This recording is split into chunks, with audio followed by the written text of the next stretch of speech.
Welcome. All right, so what are we going to talk about today? We're going to talk about our weight loss challenge. Exciting news. Bleh. So excited. Okay, what else?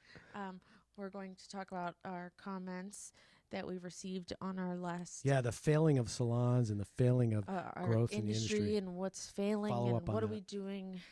What can we do? Hey, the last video we had on there got taken down because we talked about Congress and how Congress was treating salons and how they have unfairly taxed salons. They took the video down. Facebook took it down because Thanks, Facebook. Way to go, Zuck. Okay, what else? We're going to talk about Tesla. Did we do that? The burning Tesla. Yeah, Yeah, it's impossible. I have a Tesla. You can't drive a car like that. Yeah, we'll talk about that.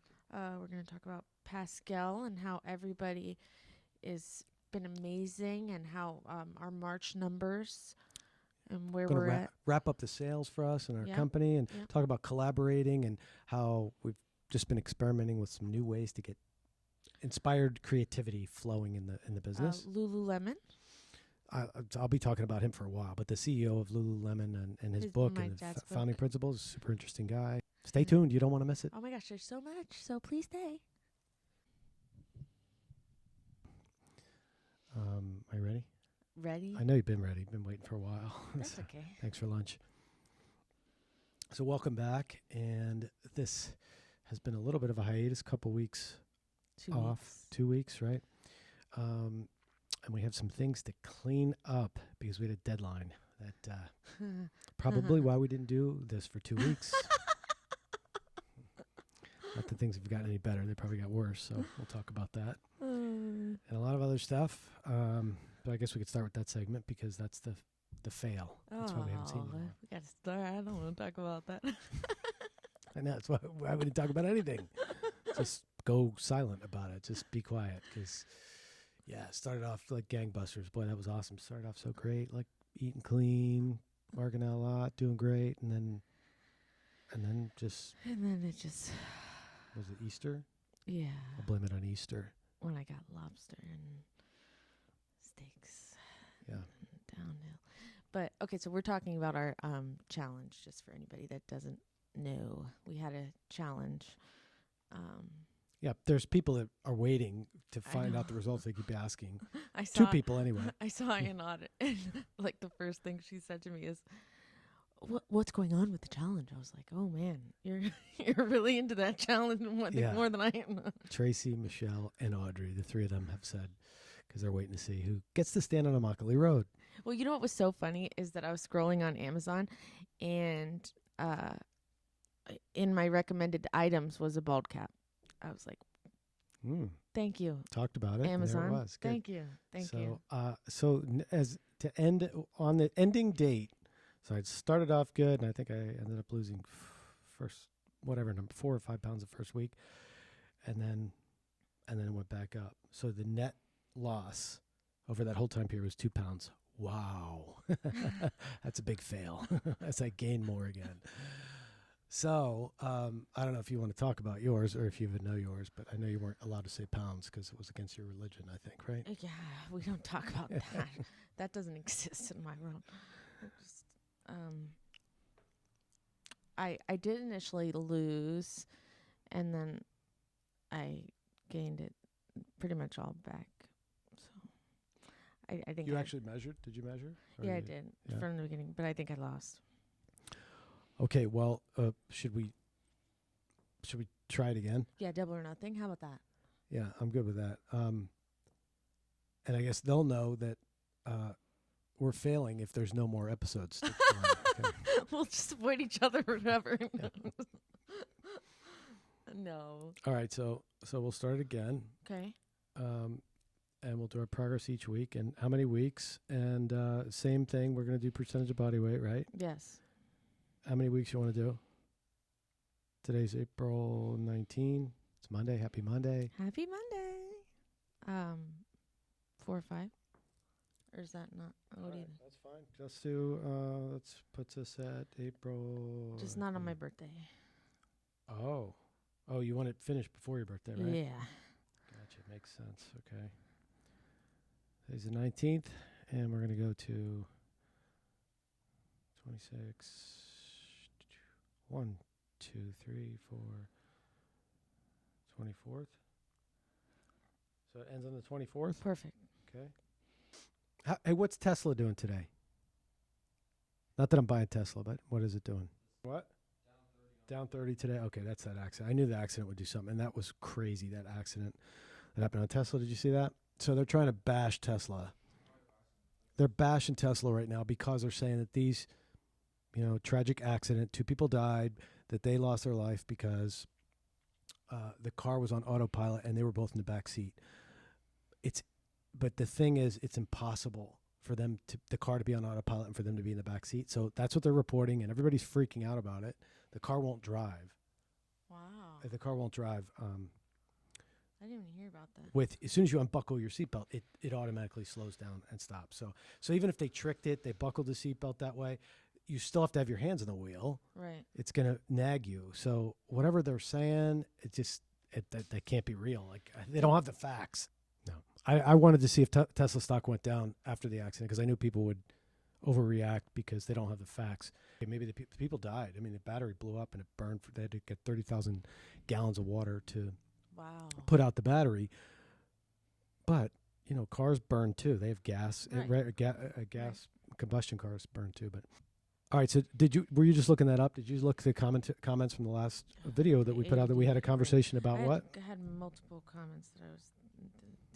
Salons are declining. The number of salons, employee-based salons, are declining, and people are leaving salons, and there's not this desire to work and mentor under salon leadership. So there's like a failure in leadership or a failure in the model of salons, and then it created a lot of conversation that I didn't know about in that space anyway, because there's really a separation now. There's a corporate-owned salon, multi-chain salon, like the Regis type salons. Hair cuttery. What are some other of the big chains? Supercuts. Those chain types that offer the faster services, not the lower scale, the lower end, but they're chains. And that was some of the immediate comments. Well, and that's what people were saying in the comments was like how, what you're going to go to school and then their commission is low. They don't, they're just these students that don't have a lot of education. Why would they want to do that? Like, don't have a lot of education in this field. Correct. In the cosmetology field. Correct. Right? They're just new. And then they're being thrown into this. Why would that appeal to them? So we as salon owners have to. What did they say though? What were their comments about that? Like the one in Minnesota, there's not enough students entering school. Vacations, there's not. Here, the one from Tamara. As a former manager for corporate salons, the reason stylists leave is that they aren't making any money. These companies put forth no real value in continuing education. They specialize only with certain brands and provide mostly impractical techniques on your regular clients. The commission rates are shockingly low, and the quotas for sales are insanely high.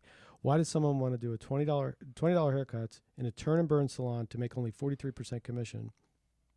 What's 43% of $20? So whatever that is, why you do that. Why is there so much pressure to sell product? Some of these clients don't need the products for sale because they aren't found in the salon. Yet the pressure to sell is stressed daily. As someone who used to be excited in growing a new stylist or re-inspiring seasoned stylists, I left those corporate salons because it was all about the machine and not about the people. You cannot leave people behind. If they're going to invest in themselves and grow, why not keep all the money and work with more tools at their disposal?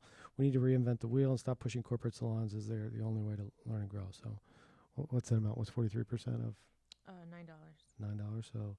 And it's a half hour, so that would still be, if they're doing 2 of those an hour, still be $18 an hour plus tip. Yeah, but who's saying they can do it that fast? I mean, that's what they want to teach. That's what they. Oh, they're probably not doing that in 30 minutes, of course, right? No, they want you to do it. That's like the end goal. Right. I think they're like, come on, turn and burn, but yeah, there's no way they're doing that. Yeah, not right out of school. I mean, you're. Yeah, and that's the only way they're going to make money there is if they really churn and burn. They really have to really. Right. If not, what's the point? But that's why, I mean, I think even for like summit, that's why associates in the younger, at least with the summit salons, you got to give it to them. At least I see more younger, brighter faces, because at least there's mentoring and structure.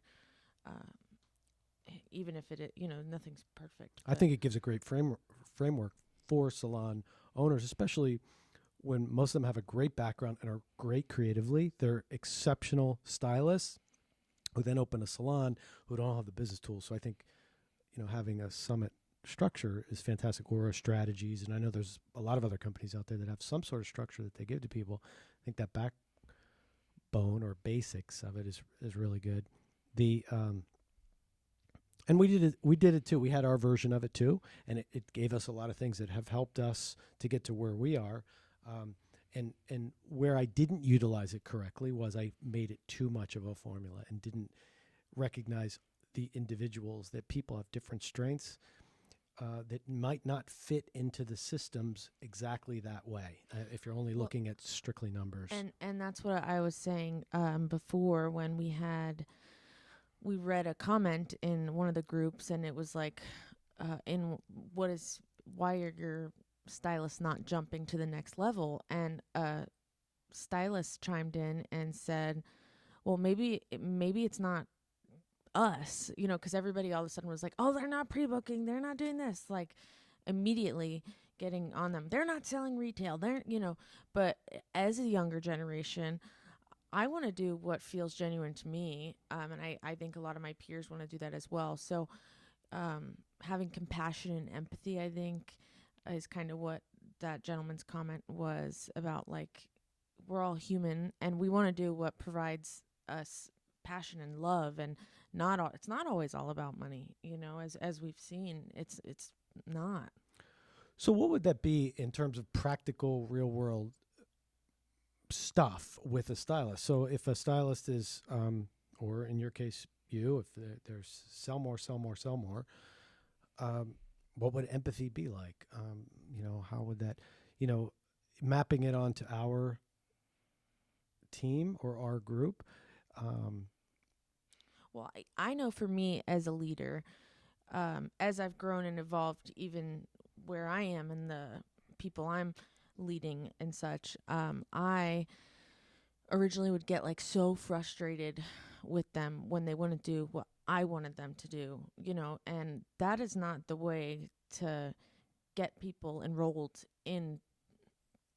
I want to be there for them, and that's going to make others respond better to me because I'm there empathizing. But everybody has something we're going through, and just being that person. And then I feel like the rest kind of follows when you're in a safe place. You know what I mean? Emotionally, mentally, it's healthy environment where you can just be yourself. And I think that's where I see a lot of those students flourish, So each person's different, and if somebody's lacking confidence or somebody's lacking technical skills, it's like getting underneath where are they in the growth process, because it takes 3 or 4 years for somebody to get fully established, to go through all the spaces they need to go through, confidence-wise and technical skills-wise and relationship-wise, and how to communicate effectively, and it takes time to do that. So, and only coaching from numbers, but numbers do tell a story, so numbers is a way to get to access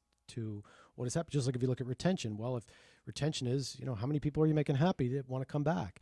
That's a key measure or key metric. Are people happy? Are they coming back?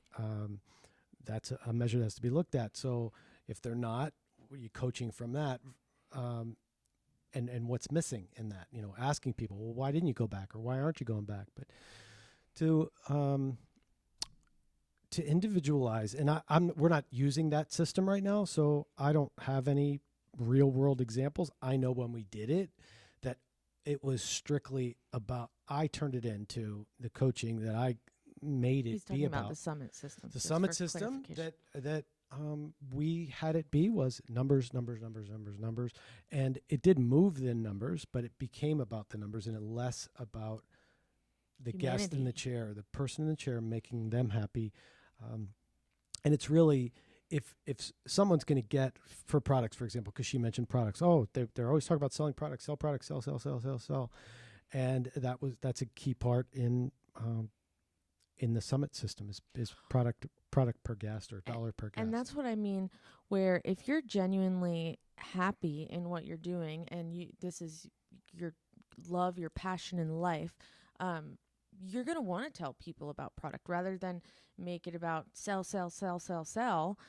You're doing that because you care about your guest and it's genuine. It's not about the dollar signs. You want their color to last longer. You want their hair to look better at home.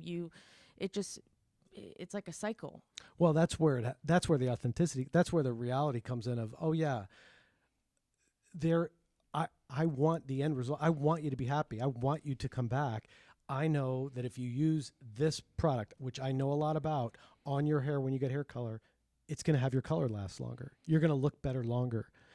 That's the conversation versus just selling for no, like, what's the reason? Like we have some products that don't fulfill every guest's need. We don't have products. We're missing products that we have to recommend that people go somewhere else to get a product. So, selling them something that they don't need or isn't going to help them is not going to do anything.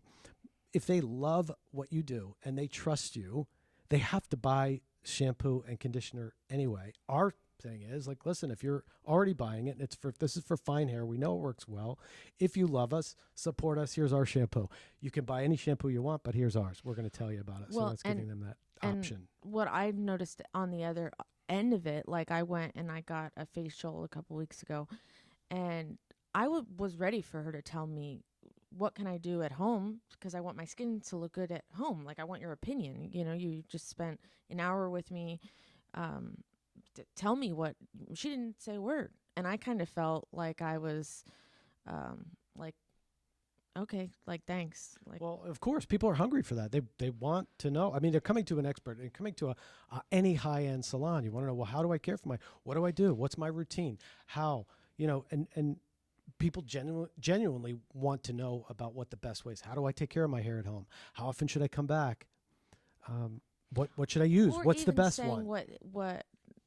What I would notice for myself is saying what they're using to wash your hair. When you are washing their hair, just so it's like you're giving the guest information about every step that you're doing. Because you want to be informed.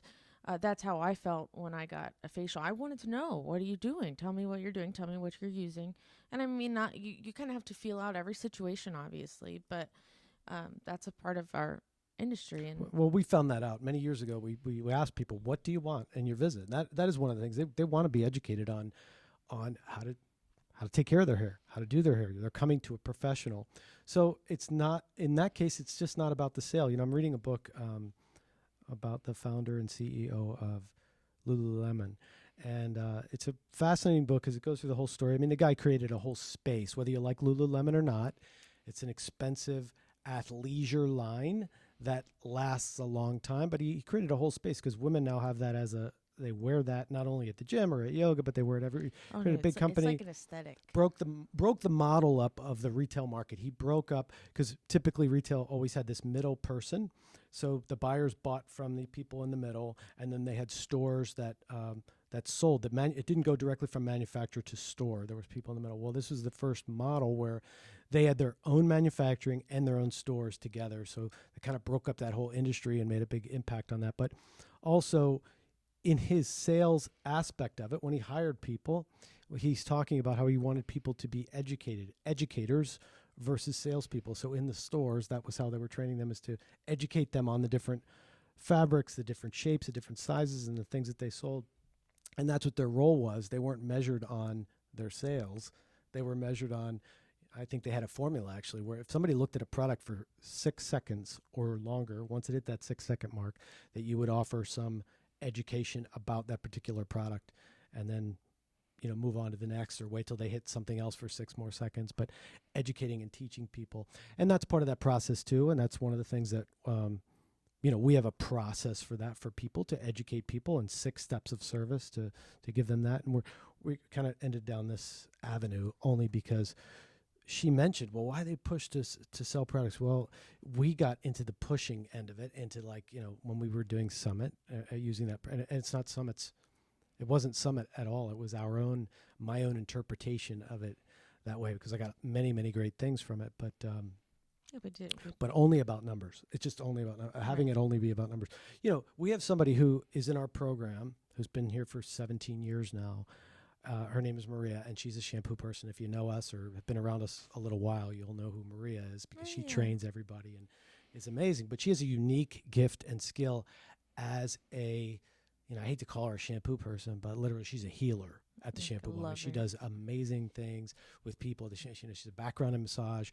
She didn't come here to be a stylist. She is here to simply, and it's not simple at all. What she does is amazing things. She's people request. I have no idea. She's ageless. She's in her 60s.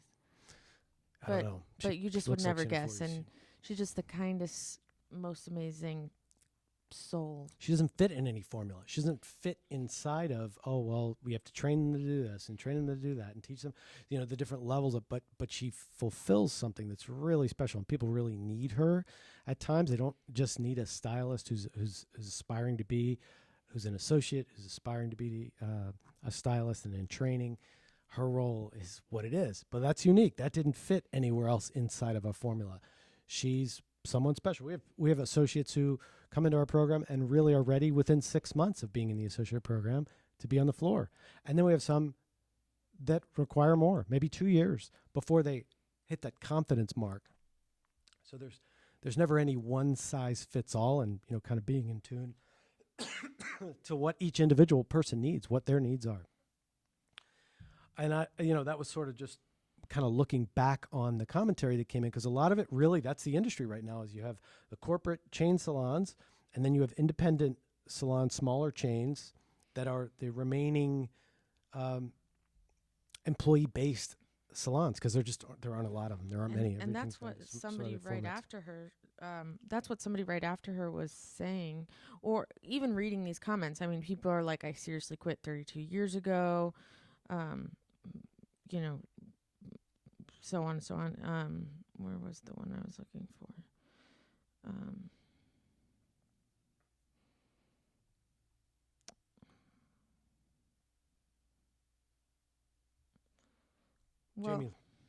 Jamie Lynn, the one woman, while you're doing that, she had said that she'd personally seeing a huge shift in a legally run format of commission 1099.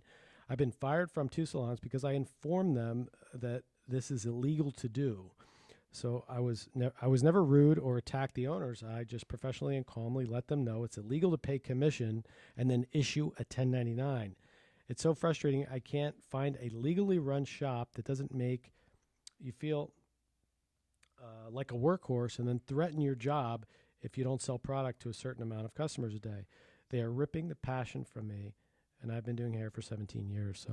So that's the whole thing that's happening to salons, where they're going to 1099, or they're calling it 1099. They're calling it booth rental. Really, they're not. They're paying them commission, but they're giving them a 1099, which is that's what I was to way you can't structure it that way. Like, it's according to the IRS, that's illegal. That's from a federal standpoint. Now, some states have it differently as well, how they do that.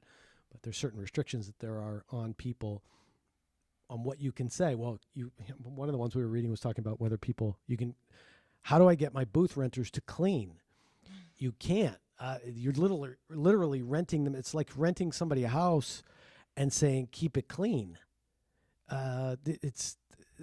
You can't, I mean, when they move out, you can fine them for not having it clean and for having problems with it. But if you rent them that space, you can't tell them, well, you have to. And I'm sure there are people out there who will say, oh, yeah, you can write it up in the contract that they have to do certain things and do it a certain way.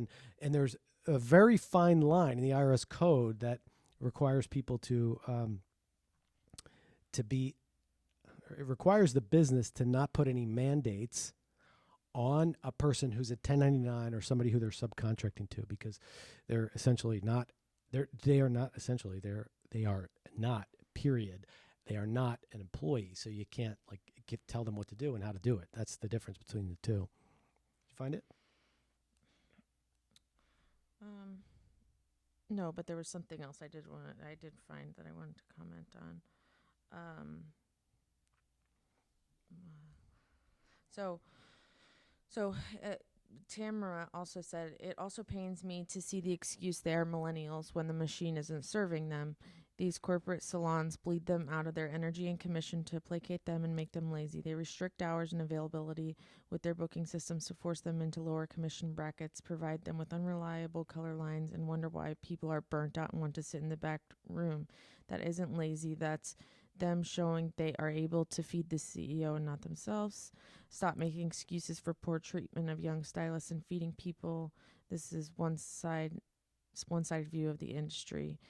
And then she goes on to say, how we need to adapt and change. But and that is so true. If you look at numbers of young students who enter cosmetology school, even the numbers to see those that complete it, first of all, and then the number of actual students that finish cosmetology that continue doing hair, like, isn't it something ridiculously... Less than 20% are still in the industry 5 years later. Well, and that's kind of, and we have millennials, we have Gen Z. Like, so what are we doing to continue our industry going? Like, this, it's an issue. It's a problem.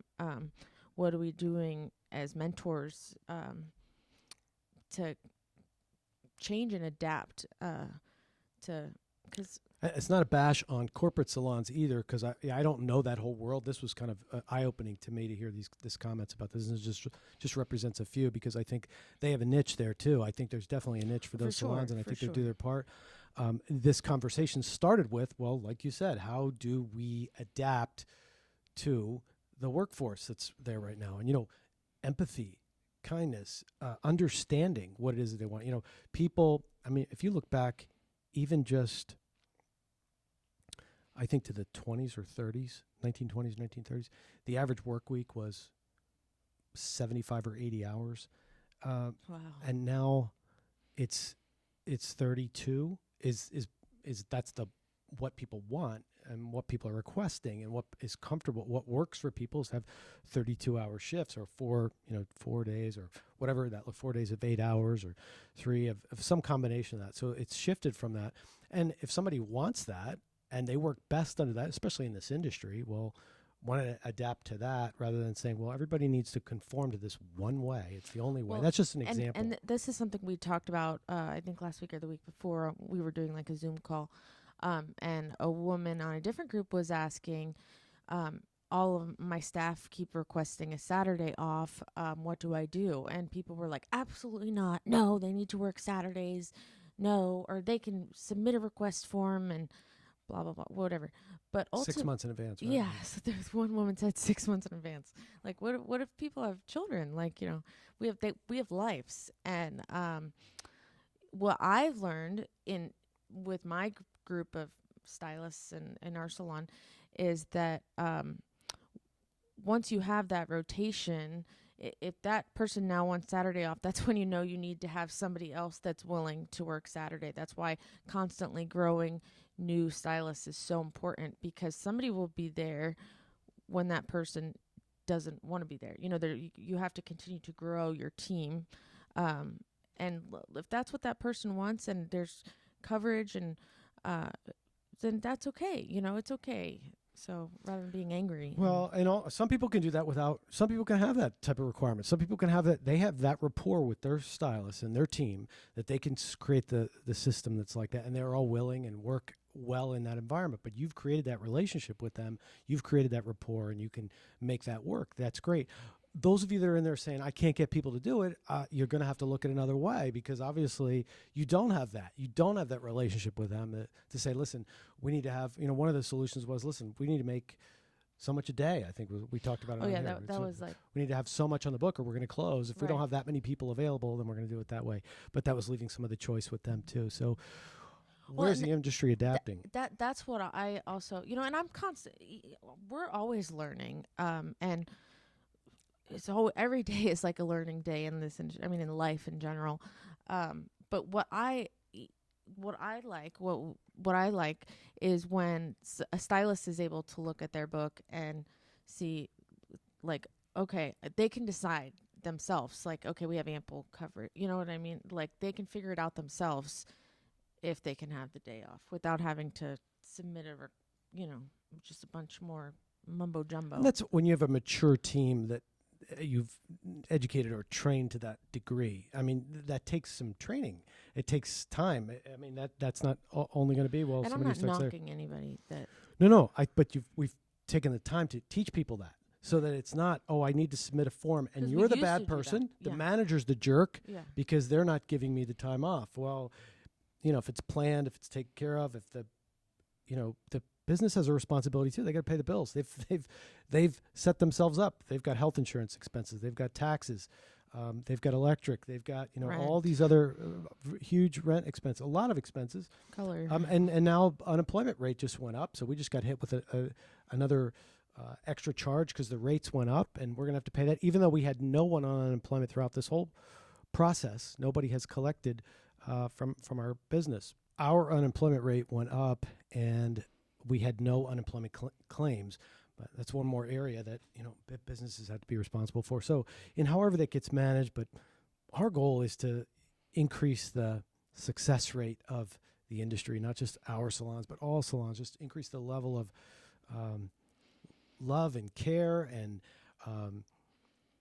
successful stylists. Well, to win it, I mean, it's because everybody wins in that. It's not even just if the customer's experience grows and gets better. If all the salons are better, it helps. It's everyone along the way. And just like, I don't know if you watched that video or not, but there's a video from the 1954, which is a video about it's about capitalism versus communism. It's not directly about that. It's sort of a propaganda video just showing why capitalism does better than communism without directly saying that. It was put out by the government, and I'm going to put a link to it here because it was really interesting just to see the mindset back then anyway of how they were referring to the differences between the two. But the point of it was a guy didn't like his job. He did not like what he was doing, and he was yelling at his boss in this little cartoon, and he ends up quitting. And he figures out, well, I could just go open my own company. I could do whatever I want. He hears these two women talking about hats, and he says, I can make hats. And he goes and he makes hats. And he's doing okay for himself, and they show all the things that he has to pay, all the taxes and labor and the people who invest in him and the expenses along the way. And then what's left is his profit, and then he reinvests that. And it just shows the whole process. However, then right across the street from him opens up another hat shop, which is making better hats than he makes. So his business declines, and people start going over there because this new hat place is on the ball. I mean, they're making better hats. Mm-hmm. So competition comes along, and they've got better hats over there. And who wins is the customer, because now the customer has options. Well, I can go to hat place 1 or hat place 2. But he's got to get on his game and get better at what he's doing in order to compete with hat shop number 2. So it's one of the things that, makes our economic system of capitalism really work well, is that the consumer wins in the end. Because in a communist, this is a conversation about communism, but we're there, and that's coming up. I'll tell you about that in a minute. In a communist society or socialist society even, I don't know specifically how the work is divvied up in socialism, but we can talk to Bernie Sanders about that. But in a communist society where there's you have one job, you can't change jobs to make more money. You all make the same amount of money for whatever it is that you do. There's no incentive to get better at it. So why would I want to make the hat any better? Like, who cares? I don't care that the hat gets any better or not. I'm going to get the same amount of money. I get no more satisfaction out of it. We don't need better hats in that society anyway, because people aren't earning more to have more, to do more. And, you say, well, it's consumerism society, and we consume so much and we have so much. And this isn't even about that conversation. It's just about the freedom to do what we want to do versus having to work in a factory or in any other format. Well, so that's what I feel like even right now in 2020, what's kind of boomed, especially with like TikTok and everything, is people having their own, starting their own little company or supporting small businesses has become like very, So, and I think that's where a lot of people, stylist wise, end up in suites, is because they get jaded by, a potential corporation or the way they're treated or not making enough money. So it sounds appealing. Who wouldn't want to go? It's very trendy, you know, it's like the thing to do is to be able to make your own out, you know, you have your own schedule, you're in charge of everything. So that's where, as a salon group, what we do is we want to still provide that like love and care so that we are different than. Well, a suite is not for everybody. So everybody didn't get into this business to be their own business owner. And that's fine. If they do, then they go do that. But that's not for everyone. And what we're finding that's working and works really well is when you have a team of stylists working towards the same goal, working together in an environment where they're nurturing each other, they're growing each other.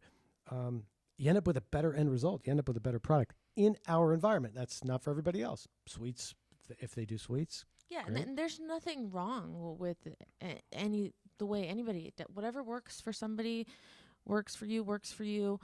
Like he was saying earlier, we just genuinely want to better our industry, and to continue to see women and men grow. And the success rate has to change. This industry, it has to radically change. The students that are coming out that are failing, the number of them that are failing, the number of salons that are failing is just way, way, way too high.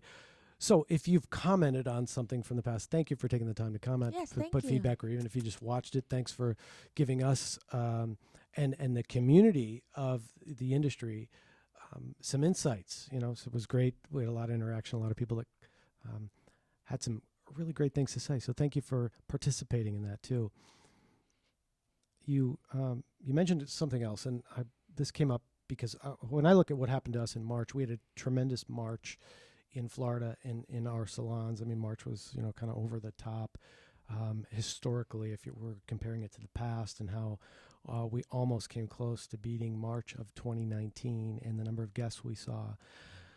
Still doing it, you know, the way by the guidelines, even though they have rescinded the mask mandates in Florida, but we still have the state, the Department of Professional Regulation, and within our industry, and we have an older population of guests too that we're being cautious and careful about too. So within those same standards, we almost did more than we did in March of 2019. Right. 2018 we didn't. 2020 we were closed for a week, so that's why we skipped over that. Count that. But and we've had less stylists, less support staff than we've ever had, and staggered schedules. So it's just spaced out. So a lot of things. The promenade, actually, the Bonita location where we're recording right now, had an increase.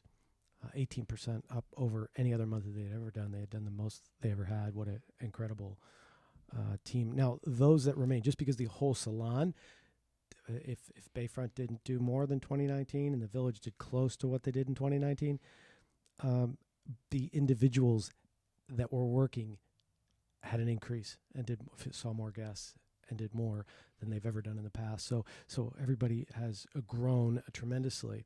We also didn't lay anybody off throughout that whole process at all. Now, a lot to make up for still, because we were still 20% down from that whole time period. And, you know, with the same expenses, our expenses have not changed.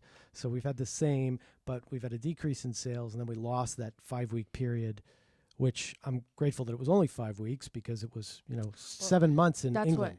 That's what I was just telling him, how Ontario just continued their lockdown. Like people there are not happy right now.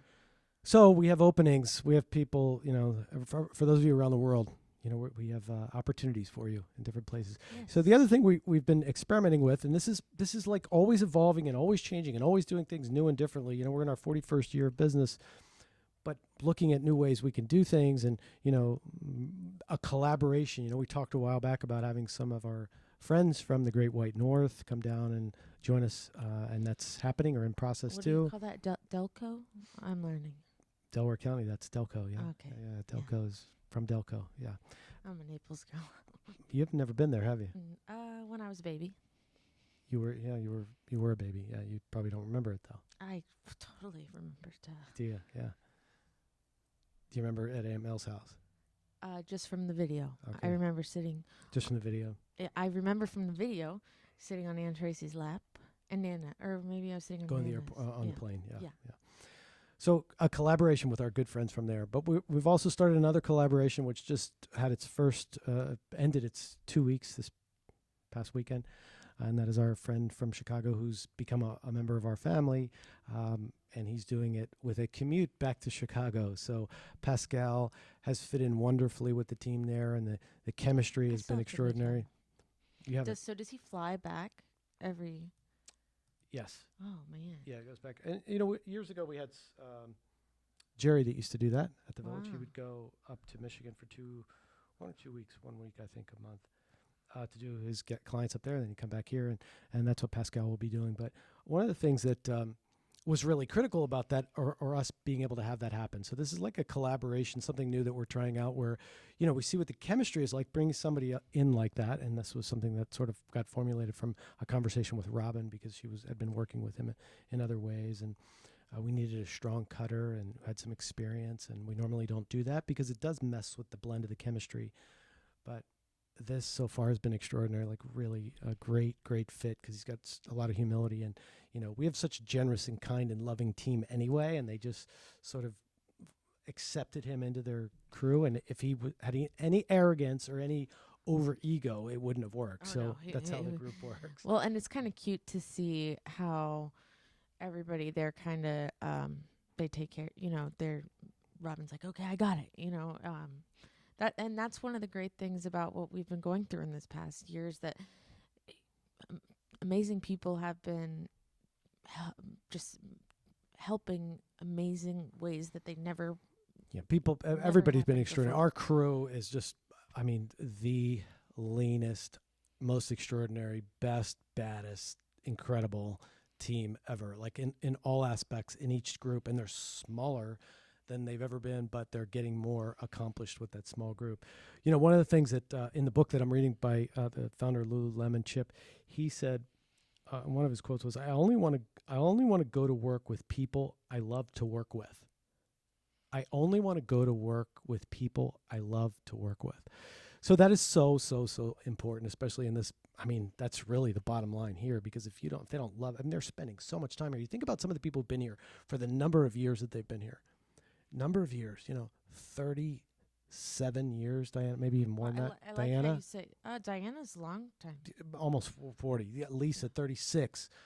Edward, 25. Chris, 25. Robin, 20.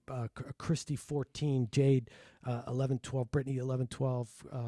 Carissa, 7. I go through the list. There's so many. Mackenzie is at 5 now, I think, or 5 years now, just doing extraordinary. Aubrey, 4, maybe 5 even. I know Aubrey kind of grew up here. She would come to the salon and steal candy off the top of the. Always wanted to be a stylist, and she's like just got a beautiful comment about her and Robin and the team last week about the work that they're doing. They're just putting out some beautiful stuff. Our relationships together are longer than some marriages, my dad always says. Well, that's what's amazing to me. Look at Dilma, how many years of the team over there, and it's extraordinary to think that they have to to want to go there and be with these people day in and day out. You've got to find some love. There's got to be something drawing you there. And many of our relationships together in this business with our crew have been together more than most marriages. So that really, it's really important. Like, so having Pascal be a part of the team and how that relates, they've just, they know what they need in their little family within that group at Bayfront. They know what they need and they know what fits, and they're gonna. Bayfront is one of our locations. If it doesn't mesh, they're gonna say, and it's not gonna happen. We're not gonna do it. It won't mesh. That's the thing. It'll be like why would we try to force that for the dollar? Right. Okay, we have the chair. Let's fill it with somebody, regardless of whether there's a relationship there or not. So that's so critical, and you just really have to hand it to our team, which has been extraordinary in all ways, because the support that goes on, and the evolving nature of everything that we're doing and how we're doing it, while sometimes looks like, why are they doing that? Why are we answering phones off site? Well, never mind the fact that when somebody's in salon and with the guests and they're up front, they came here. They need our full attention. They're here for us. They're here for our attention, not while you're on the phones talking to 3 other people and can't give them your undivided attention. Well, and what I've noticed is since we've started doing this, even if like it's always that one phone call that you're not planning to be a super, let's say you answer the phone in the salon and then they want to book their appointments for 2 years or something, and you're on the phone for 15 minutes and now you have 5 people standing in front of you. And this way I'm able to now focus on when somebody walks in the door to the moment they leave. Well, you're being present with them. You're giving them your you instead of, you've got to take care of somebody else. But that robs from both parties, the people on the phones, Well, right, and the right. people walking in the salon. And that's So where that's the people at home, like Marina, Becca, Mickey, sometimes they are able to put all their energy into loving on that person, and I get to do on the opposite end, and vice versa. And they're reversing. Yeah. Sometimes they'll be in the salon and they'll Exactly. be doing it that way, and somebody else will be back on the phone.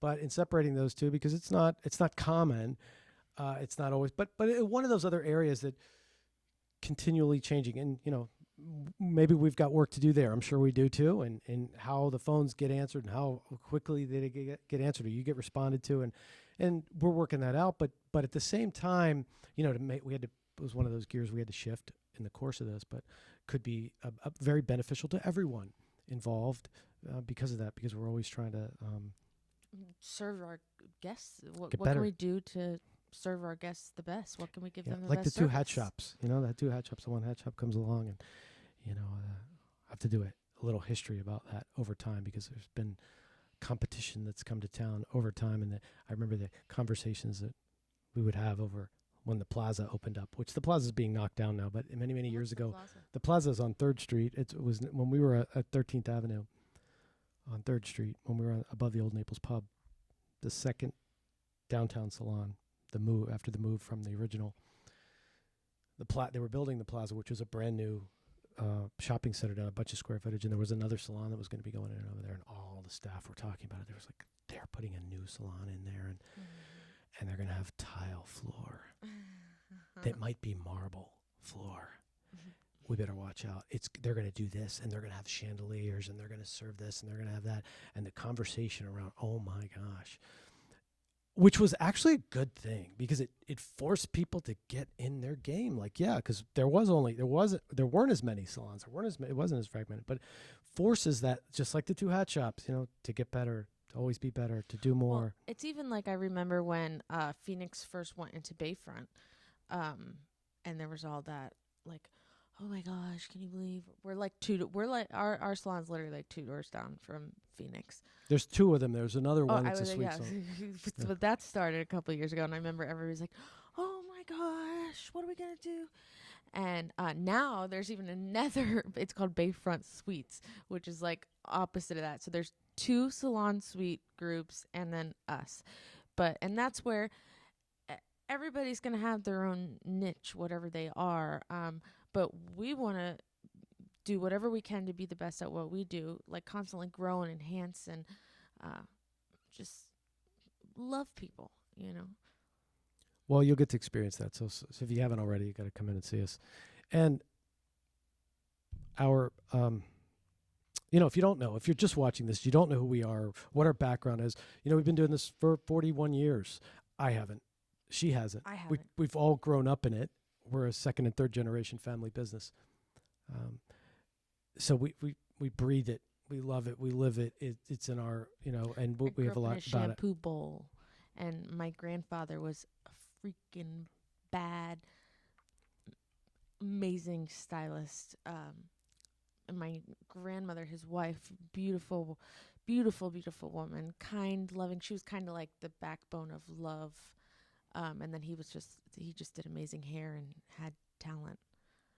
And it just courses through our vein. This is all I know. It's what gives me purpose. It's what gives me life. I want to give that to other employees. That's my passion. I think that is really cool for me is my brother, who he's kind of always grown up and kind of been maybe like, in my experience, maybe didn't want to be a part of the business, just was like on the sidelines, and now he's growing up, and he recently has started working on little projects and here and there. And what's so amazing for me is that's my brother. Like, I love my brother, and now I get to build this amazing I get to share my passion with what I love with him, and that's something that we can connect with. Yeah, it's great to have him back. I think he's always, the two of them are both very, very different as brother and sister, opposites basically, in how they are as humans. But they both have, really unique attributes that'll be very beneficial for everyone here. And he worked here many years ago, participated. Well, I don't know if it was many, on and off over time, but he's done payroll. He's done a lot of back of the house things that support, which was necessary, but always done it from a standpoint of, okay, like a chore, like taking out the trash. It was never a passionate desire, because he wanted to be as far away from the business as he could be in life, as I did too in my years back then. And, after getting a taste of the real world and working in other industries, which was great experience for him, has a new appreciation, I think, for it, and has a new hunger and a thirst and, a desire. But the thing is, I can't just go hire him because he's my son. I said, well, one thing is, I don't have it for you. You've got to create it. You've got to provide value to people so that you can earn that position, because there isn't just a position that is, have some title, executive directors. Well, there's not money for it. It's a small business. Like, we don't have a department or an admin or a inventory or a chief inventory officer or a chief accounting officer, or a chief financial officer. We don't have that. So anyway, he's done a really good job of finding where there are needs and what I appreciate about it is I'm able to mentor him in what I know, and it's just really cool. It's really awesome. He listens to my viewpoints, and then he gets to add in where he could be beneficial. And what's really cool is stuff I'm not good at and makes me super uncomfortable, like vendors and all that stuff. I get to go, okay, Robert, you can do that. Yeah, well, you guys complement each other well, and there's areas that, really, if you're spending a lot of time in that and not great at that, well, don't be doing that, because it's going to take you 3 times longer to mess with that than it will be him, and vice versa the same way. So it's good for you. Anxiety, and this is good for the two of you. Yeah, it just works out great. It's so really welcome cool. back, Robert. Yeah, and okay, so my grandfather's Robert, my dad's Robert, and now we got RD3, my brother, Robert Galella III. Yeah, pretty cool. I think that's cool. He's out there delivering products right now, so he's earning that spot. It's somebody that I doesn't get mentioned because, it's this stage that she's in right now. It's my sister, Tracy. So Tracy and I work together, and for many, many years, the same way you and your brother are working together. And, she's doing great, by the way, and I'm just super happy and excited about where she is in this chapter of her life. And, somebody who can, everybody knows who she is, and if you don't, you will at some point. She was make you laugh. She was the most amazing colorist, in probably like all of Florida. She was just so detailed. I mean, she is an amazing color. She's not coloring here right now, and she's an amazing colorist all the way. But she's just, I remember the detail and the art that she was just so talented, and she still is so talented. But I remember growing up, and it's an interesting dynamic with her growing up in the business as well, because I remember growing up in like high school and stuff, and I would work here, and she would kind of teach me like all the stuff. I learned so much from her, how to talk to guests, how to be with people. Thankfully, she's one of the 3 people that are watching this today, so I love you, sis. Love you too. Yeah, she'll be on here soon. I have audio of her anyway. I should put some of those clips in here about her old boyfriends back in Naples, from band members.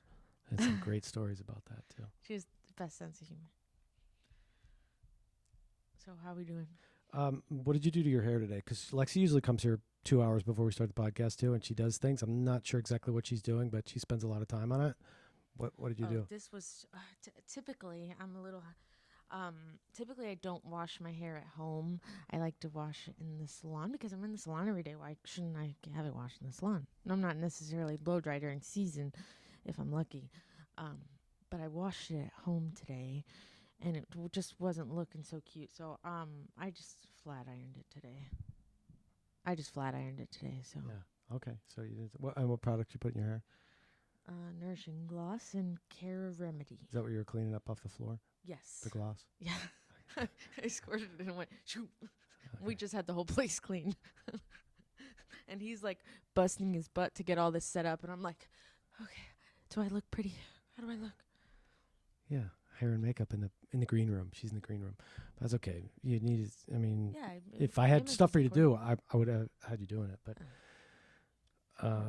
when it's not your strength, I'm not going to put you in that area right now. So he was having me help him set it up, and he's like, okay, pull this up. I was like, dude, it's not going. I don't know.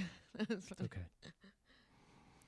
All right, I don't know where we are right now because we have this beautiful background, so we could be anywhere we want. But the next area that I wanted to tell you about, because I think you should see it, and also my sister, whoever else watches it, because I'm not I don't watch a lot of TV, but sometimes in post-pandemic times, our date night becomes watching a show, and we watched some of the shows that you have recommended, and gone all the way through them. But Queen's Gambit, you saw it? Yeah.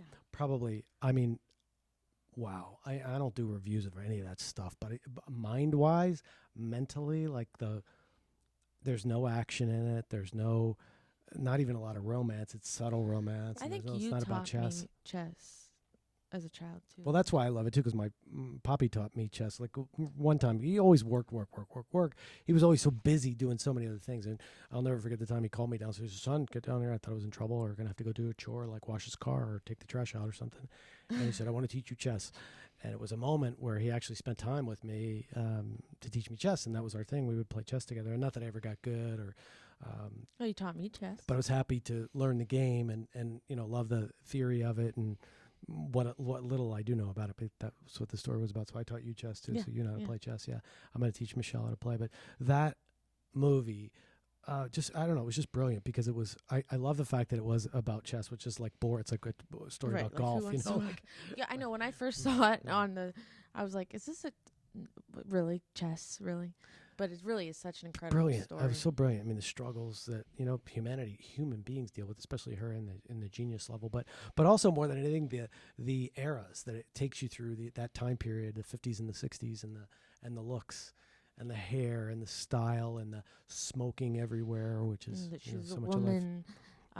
When she walked in there to go there, breaking barriers down. Yeah, right? And the Cold War with Russia, and how Russia was so. Oh yes, and she went to Russia. Yes, and, the Russians were the exceptional at chess. They were the world champions forever and ever, always. And I don't know how much truth there is to the story. It's a story, so it's not really true. Was like a book. There might be some about it there might be some aspects of it that are true, but I don't know the whole details of it. But I don't remember her. It was always, I think, Bobby Fischer and the guy from Russia. Yeah, I looked it up. I don't think it. I think it was just a book.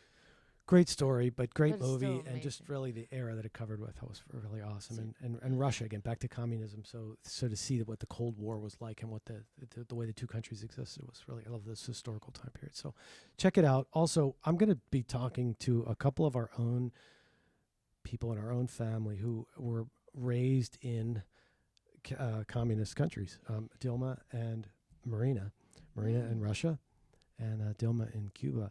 And, they have a first-hand experience of what life is like in a communist society versus where they are now. And, we have people from a lot of different countries, too. Colombia, Bolivia, Puerto Rico, our country, but still Puerto Rico, but a lot of different areas of the world. But two in particular, communists, because I always find that fascinating because they don't teach a lot about that, and people don't really have a big knowledge of the difference between communism and capitalism and the U.S. and what those things are. Because communism looks like utopia, and I'm also what's the guy's name? I don't even remember the guy's name. So Jordan, the book Crime and Punishment, which is Jordan Peterson had talked about reading it. They talked about it in the movie too. He's a Russian author. Crime and Punishment is talking about the suffering of if you gave. I don't know enough about this to really talk about it intellectually, but I've just started to scratch the surface of it. But you have to check it out. I haven't read the book yet, but people say it's the greatest book ever to read. Doesn't that sound like so? It's a very long novel, but it's this writer who wrote the book, and I can't even say his name. I'll put it up there. He was, because of his views in Russia in the 1800s, he was sent to the death camp to be executed, and he got a stay 3 minutes before he was about to get shot. He got a stay of execution. They pulled the hood off of him, and he was instead sentenced to 4 years of hard labor in Siberia. I didn't know that. But his book is just about the suffering of man. If you give, I think all of his books have some underlying current of this. If you give people everything, if they have everything, if they're fed in every way, if they're fat and happy and have the things that they're satiated with food, he uses these really descriptive words that, what would there be? Would that be it? If you had the perfect utopia, because communism is supposed to be kind of that basis of that. Give everybody what they need. Don't create a hierarchy so there's a yearning to be better. Desired? Like what would be the point? Well, that's where this is all going. So I'm going to learn more about it, but it's a super interesting view of this, where from a man who was almost executed in Russia as all this was coming about, this communist movement. So this isn't about a history channel. It's some history, because I want to learn like firsthand history from Marina and from Dylan, because I think it'll be really interesting. It's always been interesting. I've always been fascinated to talk to both of them about what things were like back then and there, but to also talk about it here too. And I know you're interested. I love history, and I love her. Poppy always, my father always, was so had that desire always to want to. He knew he could have whatever he wanted if he was willing to work for it, and that our country was the foundation of that. He was able to not have to be. Work in the factory or work in the naval yard or work for a big corporation that you did your 9 to 5 and you did your time. And he did something that he was passionate about. Pioneer, about what he loved. He did what he loved, and he was able to do it in an area that he loved in Florida. He was still passionate about the moral and purpose of us being who we are in the United States. Even after he retired, I would go to his house for lunch every week, and we would just talk. That's all we would talk about is history, and it's fascinating. And I like to think that I want to take in as much of that from him as I can. Legend, of course. Legend. All right, so we at least got back on the air. We got some things going again. We'll do a little bit more each week. Michelle and Tracy. And we're back on the challenge again. So thank you for tuning in. If you're still here and you made it to whatever part you're at right now, thank you. You will want to subscribe. And I don't know which way that's going to be. If you're watching this on Facebook, well, you know how to do that. You like the page. If you're watching it on YouTube, you know how to subscribe there. And you put a thumb up or a thumb down, either one, just so that we know somebody watched it. You saw this. Thanks for taking the time to do that. Thank you. We appreciate the feedback. We appreciate your time here. Okay. Have an awesome week. Love you guys. See ya.